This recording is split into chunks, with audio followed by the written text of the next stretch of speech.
مختلف تواریخ میں یہ بیان ملتا ہے کہ حضرت ذوالقرنین علیہ السلام نے پرانی کتابوں میں پڑھا تھا کہ سام بن نوح علیہ السلام کی اولاد میں سے ایک شخص چشمہ حیات سے پانی پی لے گا تو اس کو موت نہ آئے گی، اس لیے حضرت ذوالقرنین علیہ السلام نے اس کی تلاش میں مغرب کا سفر کیا۔ حضرت ذوالقرنین علیہ السلام کے علم میں یہ بات آئی کہ چشمہ حیات اندھیرے راستوں میں موجود ہے، جسے آج سائنس بلیک ہول کہتی ہے، اور وہاں 360 چشمے ہیں۔ لہٰذا حضرت ذوالقرنین علیہ السلام نے اپنے لشکر سے 360 افراد منتخب کیے اور ہر ایک کو ایک مچھلی دے کر حضرت خضر علیہ السلام کی سربراہی میں روانہ کیا۔ تمام لوگوں کو یہ ہدایت دی گئی کہ ہر فرد اپنی مچھلی کے ساتھ چشمے میں اتر جائے اور واپس آ کر اپنی اپنی مچھلی ظاہر کرے۔ کافی دشواری اور محنت کے بعد آخر کار یہ افراد ان چشموں تک پہنچے۔ جب واپس آئے تو حضرت ذوالقرنین علیہ السلام نے سب کو اپنی اپنی مچھلی جمع کروانے کے لیے کہا۔ سب نے اپنی مچھلی ان کے سامنے پیش کر دی سوائے حضرت خضر علیہ السلام کے۔ حضرت خضر علیہ السلام سے جب حضرت ذوالقرنین علیہ السلام نے دریافت کیا تو انہوں نے بتایا کہ جب میں چشمے میں اترا تو مچھلی میرے ہاتھ سے نکل کر پانی میں چلی گئی۔ میں نے غوطہ لگا کر اسے پکڑنے کی بہت کوشش کی مگر ناکام رہا۔ حضرت ذوالقرنین علیہ السلام نے کہا وہ پانی آپ کے مقدر میں تھا۔ ناظرین، تفسیر ساوی کے مطابق حضرت ذوالقرنین علیہ السلام حضرت ابراہیم خلیل اللہ علیہ السلام کے دست حق پر اسلام قبول کر کے مدتوں ان کی صحبت میں رہے اور حضرت ابراہیم خلیل اللہ علیہ السلام نے ان کو کچھ وصیتیں بھی فرمائی تھی۔ ناظرین، تفسیر ابن کثیر میں یہ روایت ملتی ہے کہ حضرت ذوالقرنین علیہ السلام حضرت ابراہیم علیہ السلام کے دور میں تھے اور انہوں نے ابراہیم علیہ السلام کے ہمراہ خانہ کعبہ کا طواف بھی کیا تھا۔ اس سے ظاہر ہوتا ہے کہ حضرت خضر علیہ السلام بھی ابراہیم علیہ السلام کے دور کے ہیں، جبکہ ایک محتاط اندازے کے مطابق حضرت ابراہیم علیہ السلام اور حضرت موسیٰ علیہ السلام کے درمیان 600 سال سے زیادہ فاصلہ ہے۔ ان تمام حوالہ جات سے یہ نتیجہ سامنے آتا ہے کہ حضرت خضر علیہ السلام کو یا تو عمر طولانی دی گئی تھی یا پھر وہ باحکم خدا حیات ہیں،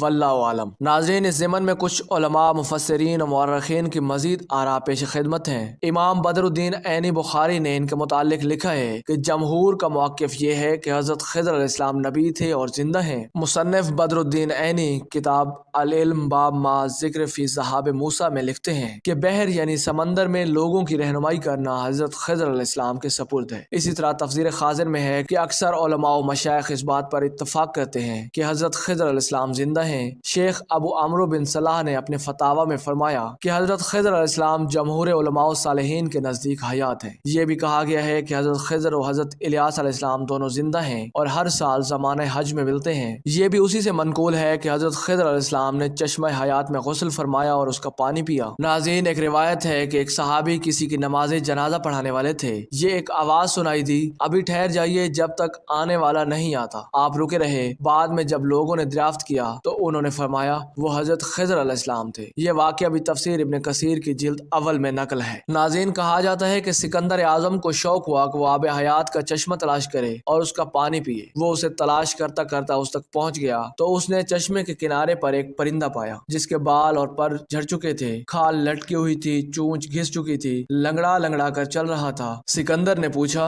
اے طائر لاہوتی، تو آب حیات کے چشمے کا پانی پی کر ٹھیک کیوں نہیں ہو جاتا؟ کیوں اتنی تکلیف میں پڑا ہے؟ طائر لاہوتی نے جواب دیا کہ اس چشمے کا پانی پی کر تو میں اس حال کو پہنچا ہوں۔ اب علم ہوا کہ آب حیات ابدی زندگی تو دیتا ہے مگر جوانی نہیں۔ اب بڑھاپے نے میرا یہ حال کر دیا ہے کہ میں چلنے پھرنے سے لاچار ہوں، موت نہیں آتی کہ کچھ راحت پاؤں۔ سکندر اعظم نے پانی پینے سے انکار کر دیا اور واپس پلٹ آیا اور 32 سال کی بھری جوانی میں دائی اجل کو لبیک کہا۔ ناظرین، آب حیات کے موضوع پر بہت فلمیں بھی بنائی جا چکی ہیں اور کئی ناولز بھی لکھے جا چکے ہیں۔ انڈیانا جونز سیریز کی ایک film Indiana Jones and the last crusade ہے جس میں وہ ہولی گریل یعنی اس گلاس یا پیالے کی تلاش میں نکلتا ہے جو عیسائی روایات کے مطابق وہ گلاس یا پیالہ ہے جس میں حضرت عیسیٰ علیہ السلام نے اپنے مصلوب ہونے والی رات کے کھانے کے بعد مشروب پیا تھا۔ اسی پیالے میں حضرت عیسیٰ علیہ السلام کے مصلوب ہونے کے بعد جوزف نے حضرت عیسیٰ علیہ السلام کا خون بھی جمع کیا تھا۔ روایت ہے کہ اگر اس پیالے میں مشروب پی لیا جائے تو وہ آب حیات بن جاتا ہے، واللہ عالم۔ ناظرین، اس موضوع پر ایک ناول دی ایور لاسٹنگ بہت دلچسپ ہے اور اس پر والٹ ڈزنی اسٹوڈیو میں ایک بہت خوبصورت فلم بھی بن چکی ہے۔ ناظرین، حضرت انسان نے تقریباً ساری دنیا کھنگال ڈالی ہے۔ بے شمار خفیہ، گرد، سرد اور مختلف نمکیات سے پرچشمے بھی مل گئے مگر جوانی کا چشمہ اور آب حیات نہیں مل سکا۔ علم و تحقیق کے مطابق بڑھاپے یا عمر میں اضافے کا سلسلہ پیدائش کے دن ہی شروع ہو جاتا ہے۔ بچے کا بڑے ہو کر بالغ ہونا، پھر بڑھاپے میں قدم رکھنا، جس کے بعد اضافے عمر کے سبب انسان کی کارکردگی گھٹنے لگتی ہے جو بالآخر موت پر ختم ہو جاتی ہے۔ جاتی ہے۔ ناظرین، آج پوری دنیا کے سائنسدان اور ڈاکٹرز موت کے خطرات کو کم کرنے کی دوڑ میں لگے ہیں۔ سب کی کوششیں ہیں کہ کسی طرح انسان کی عمر بڑھا کر موت جیسی حقیقت سے دور کیا جا سکے، مگر بحیثیت مسلمان ہمارا عقیدہ ہے اور قرآن مجید فرقان حمید کہتا ہے کہ ہر ذی روح کو موت کا ذائقہ چکھنا ہے۔ اصل چیز زندگی کی امنگ اور طبیعت کی جولانی ہے، جس کے بغیر لمبی زندگی ایک عذاب بن جاتی ہے۔ ہماری تو یہی کوشش ہونی چاہیے کہ دنیا میں ایسے اعمال سر انجام دیے جائیں کہ پھر اللہ رب العزت کے وعدے کے مطابق ایک پرلطف حیات دائمی ہمارا مقدر بن جائے۔ ناظرین، اسی امید کے ساتھ آپ سے اجازت چاہیں گے کہ آپ کو ہماری ویڈیو پسند آئی ہوگی۔ ملتے ہیں ایک اور دلچسپ اور علم سے بھرپور ویڈیو میں، تب تک کے لیے اللہ نگہبان۔